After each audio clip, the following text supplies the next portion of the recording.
बीता हुआ कल। बुद्धा भगवान एक गांव में उपदेश दे रहे थे।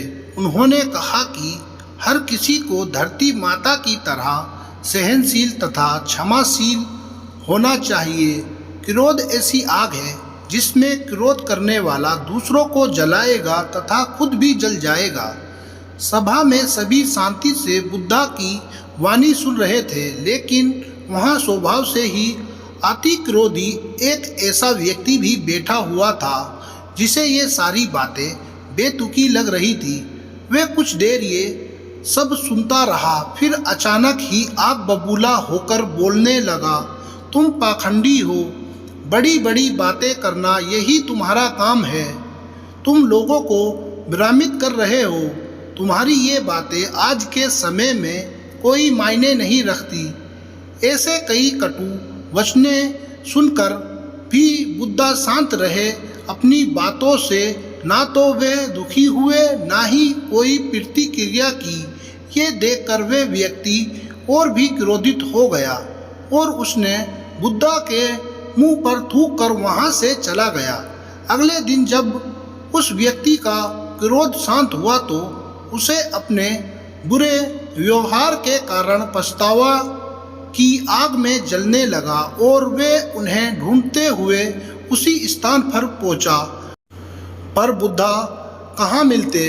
वह तो अपने शिष्यों के साथ पास वाले एक अन्य गांव निकल चुके थे। व्यक्ति ने बुद्धा के बारे में लोगों से पूछा और ढूंढते ढूंढते जहाँ बुद्धा प्रवचन दे रहे थे वहाँ पहुँच गया। उन्हें देखते ही वह उनके चरणों में गिर पड़ा और बोला, मुझे क्षमा कीजिए प्रभु। बुद्धा ने पूछा, कौन हो भाई, तुम्हें क्या हुआ है, क्यों क्षमा मांग रहे हो? उसने कहा, क्या आप भूल गए, मैं वही हूँ जिसने कल आपके साथ बहुत बुरा व्यवहार किया था। मैं शर्मिंदा हूँ। मैं मेरे दुष्ट आचरण की क्षमा याचना करने आया हूँ। भगवान बुद्धा ने प्रेम पूर्वक कहा, बीता हुआ कल तो मैं वहीं छोड़कर आ गया और तुम अभी भी वहीं अटके हुए हो। तुम्हें अपनी गलती का आभास हो गया, तुमने पछतावा कर लिया, तुम निर्मल हो चुके हो। अब तुम आज में प्रवेश करो।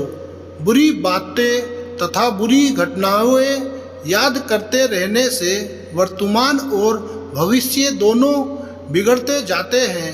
बीते हुए कल के कारण आज को मत बिगाड़ो। उस व्यक्ति का सारा बोझ उतर गया। उसने भगवान बुद्धा के चरणों में पड़कर क्रोध त्यागा तथा क्षमाशीलता का संकल्प लिया।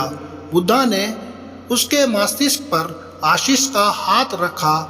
उस दिन से उसमें परिवर्तन आ गया और उसके जीवन में सत्य, प्रेम व करुणा की धारा बहने लगी। मित्रों, बहुत बार हम भूत में की गई किसी गलती के बारे में सोचकर बार बार दुखी होते और खुद को कोसते हैं। हमें ऐसा कभी नहीं करना चाहिए। गलती का बोझ हो जाने पर हमें उसे कभी ना दोहराने का संकल्प लेना चाहिए और एक नई ऊर्जा के साथ वर्तमान को सुदृढ़ बनाना चाहिए।